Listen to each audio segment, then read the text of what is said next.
Welcome to The Vagicians. And we're here for you, the typical female, answering your not-so-typical questions women have about their health and well-being. Our panel of in-the-trench OBGYN experts includes Dr. Roslyn Mallory, Dr. Jacob Martin, and Dr. Sam Wolf, who don't shy away from the challenges of female health today. We'll discuss everything from babies to menopause, periods and breasts, and everything in between. The Vagicians podcast is brought to you by Wolf Variety Entertainment and made possible by All About Women OBGYN, the Healthy Start Program, Emerald Coast Obstetrics and Gynecology, and the Panama City Surgery Center. Let's jump right in and jam with our team of Vagicians, Dr. Mallory, Dr. Martin, and Dr. Wolf. Here's our host, Rayanne Krueger. And welcome back to the Vagicians podcast. This is Rayanne Thorn Krueger. I'm your host, and I'm here to welcome our expert panel, our OBGYNs here on staff at the Vagicians. Hey, guys. Hello. How's it going? We have Dr. Roslyn Mallory. Hi, Dr. Mallory. Dr. Sam Wolf. Hello. And Dr. Jacob Martin. Thanks for joining me again. Hey, guys. Yeah, it's going to be a great show today. We're going to be talking about something that most women dread, and once they make it there, they hate it. The dreaded menopause, or as my husband likes to call it, manopause. I don't know why he thinks that's funny. It's not funny at all. So let's talk about first, what does menopause mean? What does the word mean? It's Latin, meno, meaning, coming to basically the root meaning menses, relating to menstrual periods, cycles. And then pause, of course, meaning stop.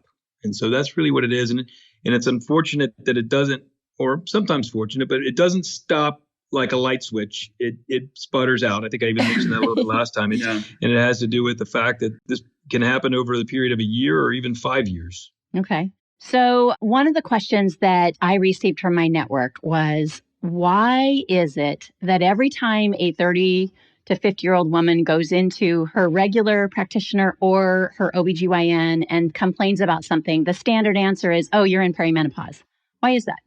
Because perimenopause encompasses a lot of things. Perimenopause is the age, basically, you start seeing women in their 30s that'll start noticing they might have some menstrual irregularities, they might have some hot flashes, but they're still getting regular monthly periods. Well, during that time frame, like Sam said, it's not that your period is just going to stop like a light switch and you're done. Basically, your hormone levels are going to taper off. So some women start feeling symptoms sooner than others with their change in their hormone levels. So it may look perfectly normal as far as when you do labs, but that doesn't necessarily mean that you're not in that perimenopausal phase and can still get symptoms like the irregular periods, the acne, the hot flashes, decreased libido. Yeah. So when I was 35, I went into my doc and said, hey, I know I'm going through, I'm having night sweats and hot flashes all the time. Took blood, said, no, you're not. No, you're not. And I knew I was, because my libido had started to drag. The night sweats were horrendous and they went on for months. But I wasn't given any kind of confirmation that that's what it was attributed to, perimenopause, right? Or premenopause, or I guess peri is any time around the actual cessation of your period, right?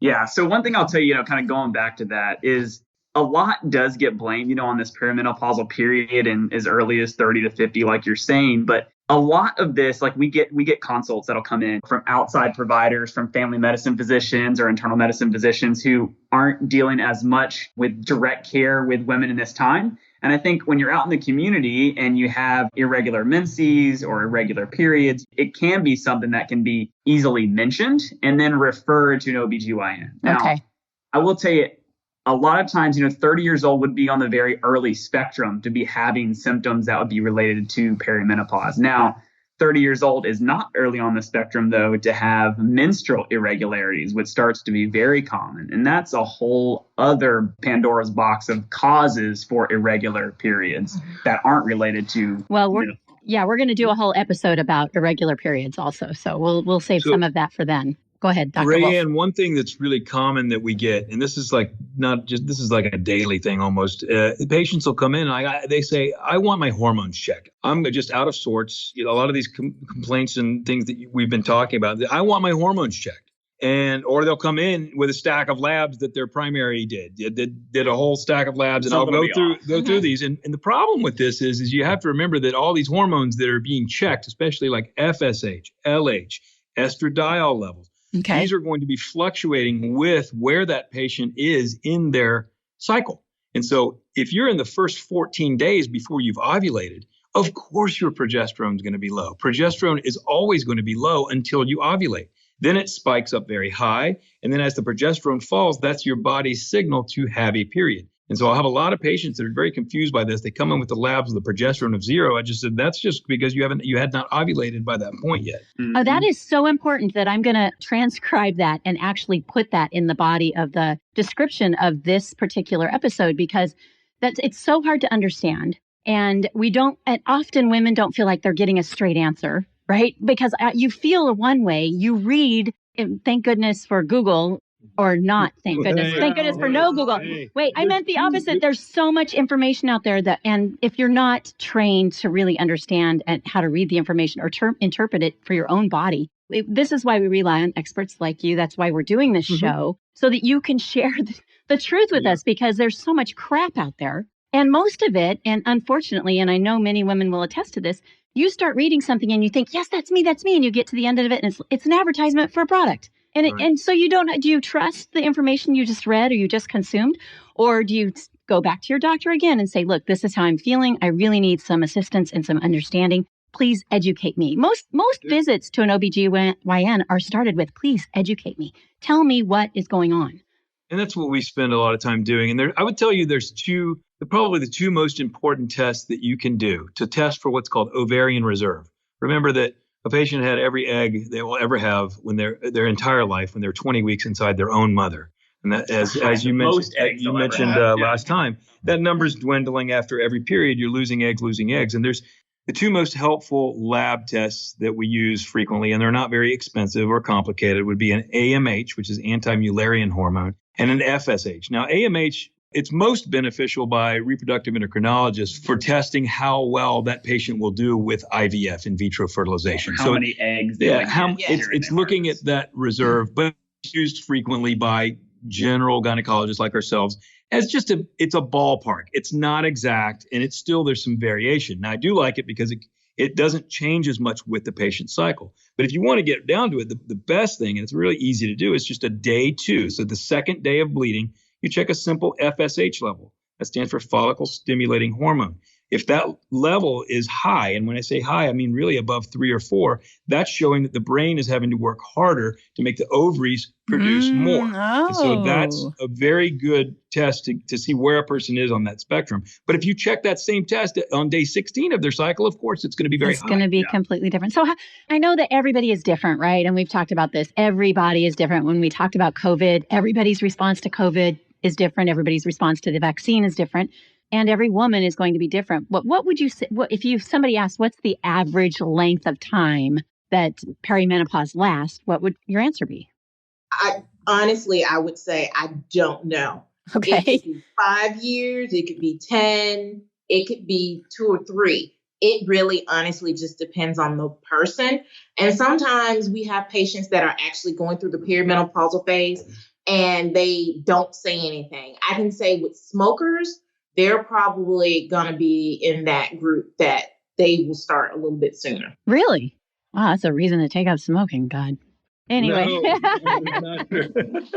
No, but look at the root reason why smoking causes premature ovarian failure and premature menopause. It's because we know at the vascular level, smoking compromises the very tiniest blood vessels in your body. It's why it causes heart disease. It's why it causes kidney disease. It's why it causes premature, very, very, very tiny vessels of your body. And it doesn't happen with 1 year of smoking or 2 years of smoking. Yeah. It's 20 years. And that's a lot of times. I'm still seeing patients now, even though smoking's drastically decreased in our country. So is this tied specifically to nicotine, so cigarettes or can't? Just smoking in general. Smoking in general. Vaping and cigarettes. Marijuana?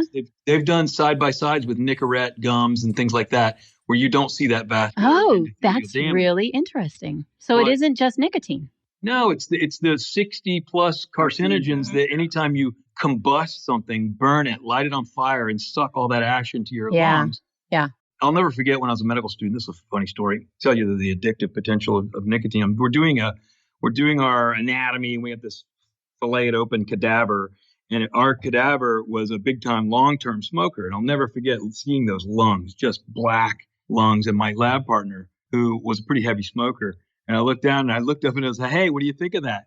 And he goes, "I think I need a cigarette."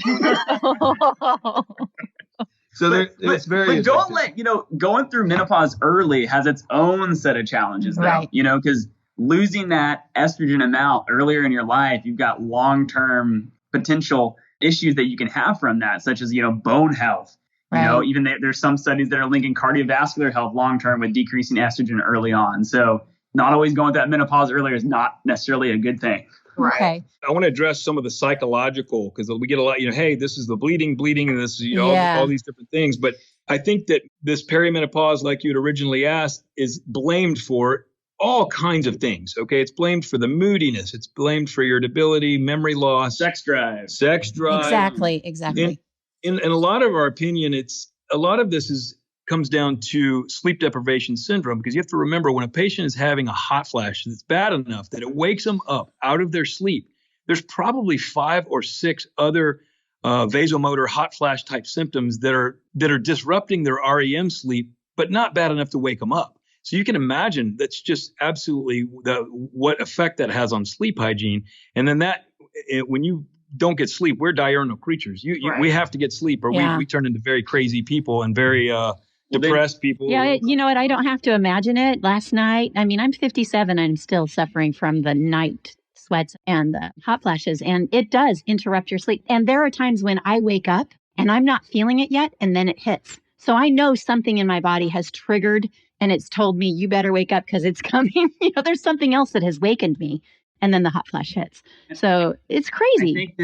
I think some of this goes together, with the sleep and the perimenopause. Weight gain is always something a lot of patients tell us. They're like, last year I was doing fine, and this year, I'm doing the same exercises, I'm eating right, and I just can't seem to lose any weight. In fact, I've gained 5 pounds, and that's, we see that super commonly. And there could be some hormonal options at play here, but also that REM sleep increases your cortisol production, which is going to increase your fat store. Everything is kind of linked together. Metabolism, everything kind of slows down. Well, and cortisone is directly related to joint pain or arthritis, right? So, it stands to reason that cortisone. No, wait. No, not cortisone. Cortisol. Cortisone is like a cream. Not cortisone. Cortisol. I think you're talking about cortisol. Cortisol.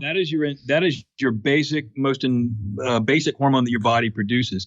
And your body produces it a lot of times based on stress. And so the higher your stress, the higher your cortisol levels. And we know that's for both of those reasons, just high stress in general, but plus persistently elevated cortisol levels, also not good. Remember, that also jacks your blood sugar up, which is going to make your insulin levels go up, which sends the whole thing into a spin.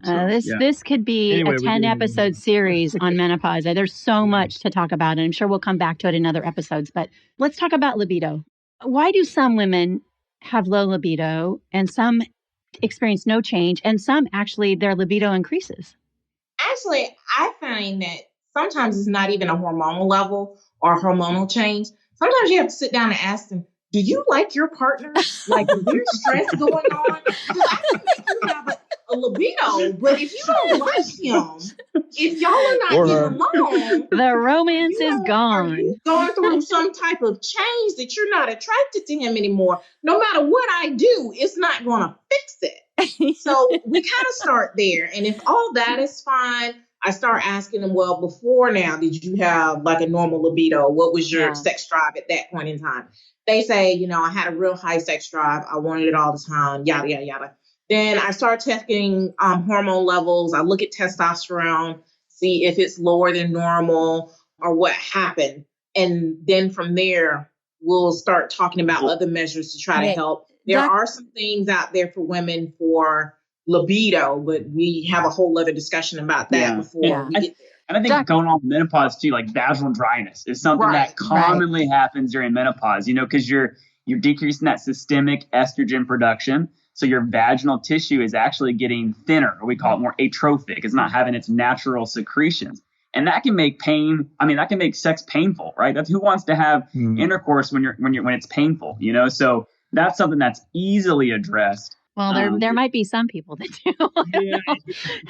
If you look at some of the original Masters and Johnson's studies on this, that with both men and there is a slow, when you look at across the board, there is a slow decline in libido throughout the years.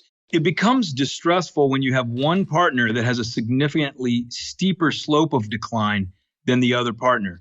And that's where we can intervene. When a patient that say, look, he wants it all the time. I don't want it at all anymore. I'm looking at the crown molding and saying, well, I thought I had that fixed.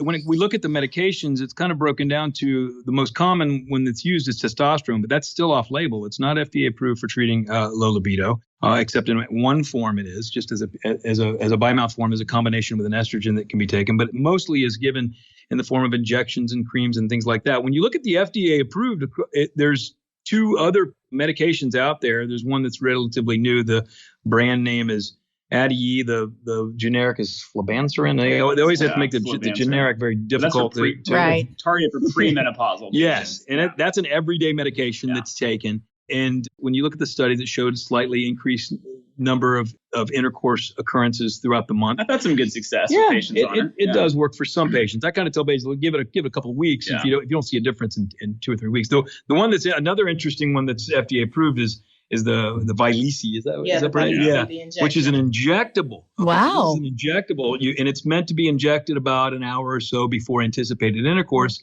and it's supposed to last like 10 to 11 hours or something like that. Really? It does cause significant nausea, so it's recommended you take nausea medicine at the same time. That does not sound like fun. Horny and nauseous sounds like a lethal combination. I explain this to patients. I've been quite surprised at the number of patients that just absolutely have no interest in this. I'm not surprised. It's just, I really want to. Most patients are like, I don't want to give myself a shot to make myself horny. Yeah, I did tell I would say oral sex is out, right? I said, I told the rep jokingly, you guys marketed this to the wrong group. You should have marketed this to the men in the form of a blow dart, and you would have had success. I was joking, of course, but I haven't. Patients haven't really been sort of open. Okay, to that. So we've talked about prescriptions. You've had them try it? I had them try it. When that came out, I'm not going to say who, because that's a violation. But there were several that were like, I want it. Wow. And it worked. It definitely worked. And one was like, I will never do that again because she was horny the entire 12 hours. So it's kind of like the little blue pill, right? And she was like, I will never, ever do that again. Wow. But to piggyback off of the meds, also, too, you need to look at what your patient is actually taking and ask her, what problem are you having with libido? Because some of the depression meds, like Prozac, they have a hard time achieving an orgasm. Right. So if you're going through all that and you're not achieving orgasm, most people don't want to do it anymore. Right. Mm-hmm. So that's something else you need to look at. So what about organically or naturally or homeopathically? Is there anything? Because, like right now I'm trying, I think it's called Estravent, and it's a rhubarb extract. I have no idea if it's working, but I'm supposed to take it for 30 days straight just to see if it helps with my hot flashes, my libido, anything else that happens during menopause. I think you really have to break down into what is the main problem. Because when you talk about naturalistic properties, there are some things that are supposed to help with hot flashes, like black cohash. In the big studies, they haven't really panned out. Right. But I read that about black cohash. Yeah, but if patients get good benefits from it, that's not necessarily a bad thing. That's fantastic. But if they have issues with vaginal dryness, that's something that can be easily addressed with either lubrications or there's vaginal creams if they don't want to go the hormonal route. So it's really kind of pinpointing what the main concern is and then attacking that. And there's holistic approaches for each one of those. I specifically have had patients when I break it down and say, okay, what is your problem? Vaginal dryness is your main complaint, or is it hot flashes? They tell me vaginal dryness. The two things I recommend over the counter, if they don't want to try the estrogen cream, is one, coconut oil. Doesn't hurt. It's pretty easy to get. Yes, it is. Two, there is an over-the-counter vaginal lubricant, not necessarily intended for intercourse, but you can use it for that too, called Replens. And you just put it in 3 times a week. It lasts for a few days. Oh. So even when she's not having intercourse, some of them still experience vaginal dryness and itching. And the Replens kind of wipes that out. Kind of like the eye drops for your eyes. Right. It's a maintenance thing. It doesn't do anything hormonally. But back to the libido drugs, remember that if you look at almost any of them, you get a 30% increase just from a placebo effect. If the patient thinks they're taking something for libido, it tends to do that. One thing I also I married a Catholic, so I wasn't raised Catholic, but I married one. And one of the things I really complained about before you marry a Catholic, you have to do the classes and everything. We had to do that. I just was miserable with these classes. But I look back on this and I'm like, man, I learned some great stuff from that. Okay. One of the things that guy said, he says, just remember that when you have a family and you have kids and you have all these things, you have this house, you and her are the roof of that house. You got to make time for each other. So I tell patients, look, you guys need to have date night and make it sacred. The third Thursday of the month, whatever, pick one. And that's sacred. You get a babysitter, you get an Uber, you go do this kind of thing. That goes back to what Uber, if you want to sponsor the show, it's open to. Right. There you go. Yeah. Hey, Uber. It goes back to what Dr. Mallory was saying about, do you like your partner? Are you making the time for each other? And we're probably going to get some complaints, Dr. Mallory, that you kind of took off the table their excuse. My libido's low because of menopause. Well, guess what? It might not be just menopause. She continued to use that. There's nothing outside of that room. She didn't have to my ass to that. That's right. That's right. When we do talking about treatments for this, systemic hormone therapy that you take is going to be completely a different side effect profile from just the vaginal estrogen that we're talking about. And explain what you mean by systemic. Yeah. So systemic hormone versus therapy. Topical. Yeah. So that's going to be things like if you're taking pills, like estrogen replacement pills, or you're taking a patch for estrogen replacement, that's to treat hot flashes mainly. That's the main reason why it was made. Okay. It'll also help with vaginal dryness. That estrogen molecule, that hormone goes all throughout your body. Okay. Vaginal estrogen is targeted just for the vagina, just for vaginal dryness, and to help with vaginal secretions, pain with intercourse. There's also some correlation with, they think, some incontinence issues with their chronic UTIs. But the main reason you get it is for that vaginal dryness. Now, that vaginal estrogen you get has a much safer side effect profile because it's more local absorption, less of it's going all throughout your bloodstream. Throughout your body. So all those things you worry about, which this is a whole nother can of worms, which we probably shouldn't open up in this. Which we're going to address breast cancer risks. Right. We're going to do all of that. Cardiovascular risks, hormones at some point. But all those risks are drastically reduced, next to nothing, with this vaginal estrogen. So much so to the point that we have GYN oncologists all across the country that say it's safe if you have a genetic disposition for breast cancer with BRCA, it's still okay to take topical vaginal estrogens. That's pretty darn safe. So women are constantly barraged with information about how to help menopause. As soon as you get a certain age, all of a sudden ads on Facebook and any other social platform that you're on are targeted at you, right? To help you get through this stage. And a lot of it is that's come to me has been the bioidentical hormones. Can you explain what bioidentical hormones are? First, I just want to clarify one thing. The word you just used, bioidentical hormones, that is a marketing term. Okay. Yep. It's a marketing term. When you say bioidentical, the marketing term is implying that you're taking into your body the exact form of that molecule that's going to target the receptor where you're trying to target in the body. And so I tell lots of babies, there's lots of bioidentical. If you're taking Synthroid, which is I think the most commonly prescribed medication in the entire continental United States, that is a bioidentical hormone. Okay. So when they're referring to this, quite often what they're really meaning is compounded, meaning it's not really being made in a factory somewhere. It's being compounded in a pharmacy. Of course, the initial drugs that are being used are produced in a factory, but they're being compounded in the forms of things like that. And they're being customized to that patient's hormone profile. And quite often that hormone profile is being checked basically by blood sampling or sometimes by salivary sampling, which is very inaccurate, by the way.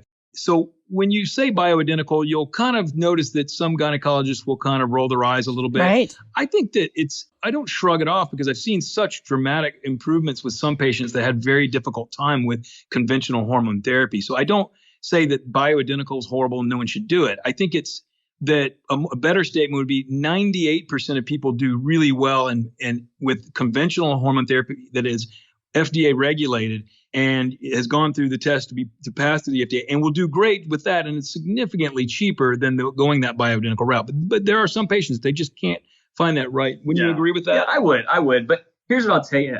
Bioidentical, the actual the hormones that we give, that we prescribe commonly, that 98% that Sam was talking about, the molecular structure is identical to the estradiol that your body naturally produces. It's the same that we think it works, because we really don't even know exactly what but the molecular structure is the exact same. So technically, all the hormone placement that we give is technically bioidentical. But when you talk about these compounding issues, the real issue is the quality control. That's the problem, because the HRT that we prescribe is approved by the FDA. It's regulated. The compounded is not as heavily regulated whatsoever. That's hand mixed and produced in the pharmacies. So much so, there's a society called NAMS. They're like the North American Menopause Society, ACOG, the Endocrine Society. They all actually recommend against compounded medications just because of the not highly regulated nature of it. So earlier when you talked about checking for hormones and what might be necessary, we talked about a blood test and then a salivary test, which is not exactly the best test, right? It doesn't reveal everything. Some of these online forums where you can go and you just answer questions and they're going to send out a packet to you. What are things that women should be aware of? Because we're so eager to try anything and everything. And we don't always have time, whether we're taking care of children or aging parents, to get to the doctor to take care of our own needs, that we want something quick and easy that will come right to our mailbox. It's not going to help you if you're just answering a survey, right? Correct. I totally understand the fast, easy, life happens. You don't have time to stop at the doctor. But a lot of these websites that you're talking about, they're not cheap, one. No. Two, you don't know what you're getting. So honestly, they can send you a bunch of different color sugar pills. You have no idea. So I wouldn't waste time with those type of websites. Okay, so there is so much to cover when we talk about menopause, in particular, the end of menopause, where there are different types of bleeding, how long a period lasts, how shortened the time between periods, clotting and so forth. We're going to devote another episode to that. So we'll come back to that. We want to hit some hot rumors before we run out of time. You can't get pregnant during perimenopause or once you're in menopause. Is that true? Oh, wait, what? This is Dr. Mallory. Please don't believe that lie. No. I have a 45-year-old right now that, she thought that she was perimenopausal. She thought she was menopausal. And no, she was not. She was pregnant. And guess what? If you get pregnant in your 40s, your chances of having twins is higher. Exactly. And your chance of having, not to mention, Down syndrome. Right. So it's like your ovaries did one last hurrah. Yeah. Right. Decided we're going to throw everything out there and whatever sticks. Yeah. If you've had a pregnancy, menopause will be easier. I don't think there's evidence for that. There's no evidence for it. And I'll tell you one thing, that especially with an increasing C-section rate, we're seeing a lot of they have more difficult times, I think, later on, because they develop what's called adenomyosis, where some of the endometrial cells that are normally on the lining kind of get wedged into that uterine scar. And we try to not do that, but it just happens. So I think that would be one case where they actually can have worse symptoms later on. Okay. We'll probably have another episode about different types of female cancers, but if you've been on the pill or had a pregnancy, you're less likely to get a female cancer, whether breast cancer or ovarian. We're choking at the bit on this one. Yeah. So we're going to talk about female cancers in future episodes, and I just wanted to touch on that we are not forgetting different topics. We just can't hit it all in one episode. Given that this is Pride Month, we're in June of 2021. We did have a question come in, and I wanted to throw this out there to all three of you if you have experience with this. But let's talk about babies for same-sex couples. Have you had experience with that? Yes. Yeah. It's more and more common. I've had lots of patients I've taken care of that are same-sex couples, and you go into complex conversations with them beforehand. You really need to, one, make sure that it's right for them, the pregnancy is right for them. And then number two is there's decisions to be made, particularly with females. I don't really do this so much with same-sex male couples, but when I have same-sex female couples, then who's the one that's going to be carrying? Is there a way we can have both of our DNA used? That kinds of things. These kind of questions come up, and these are kind of complex, long conversations, but you'll take into consideration the health, of both parents, the age, things like that. I think are going to go into be the most important, but it's absolutely possible and it's common. It happens every day. Yeah. Awesome. Okay. Well, that's going to wrap our show. Just a snippet of menopause. I wish that's how it was in real life, but we will be hitting menopause in future episodes and talking about the different things that we didn't get full conversations in on. It's been a pleasure once again, my friends. We will see you next time. Let's thank our sponsors real quick. Yeah, let's thank our sponsors. Hey, Healthy Start. I talked to those guys today. Great. They came and had a meeting here at our office. Yeah, I just want to really just put a little shout out to Healthy Start, all the things they do within our state, helping our pregnant and soon to be pregnant mothers and also postpartums. They really do a lot. And I just want to make sure they're getting some credit for all this work they do.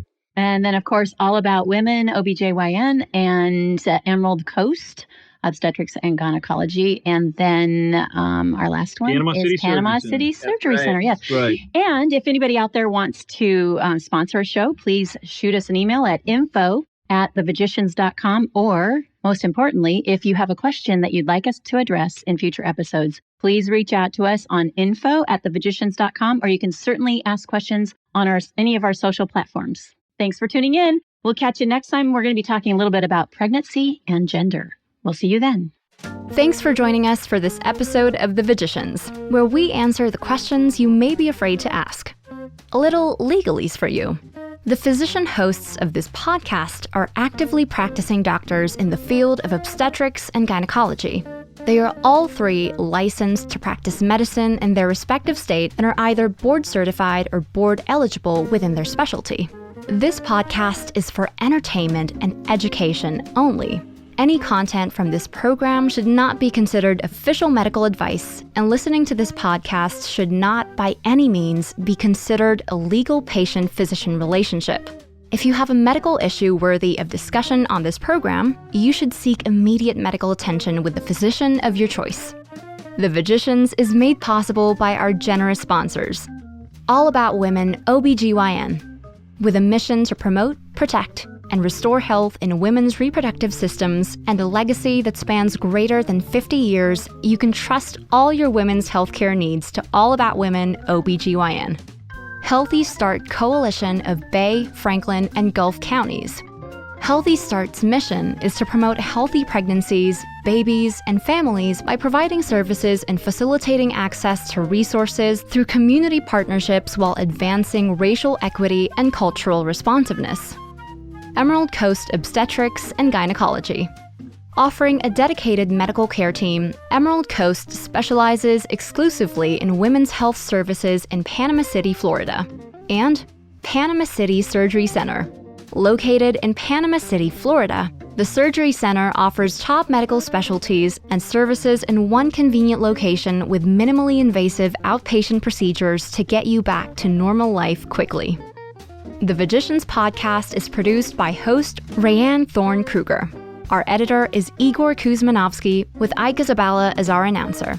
And finally, a special thanks to our spouses, partners, and families for their support, ideas, and feedback.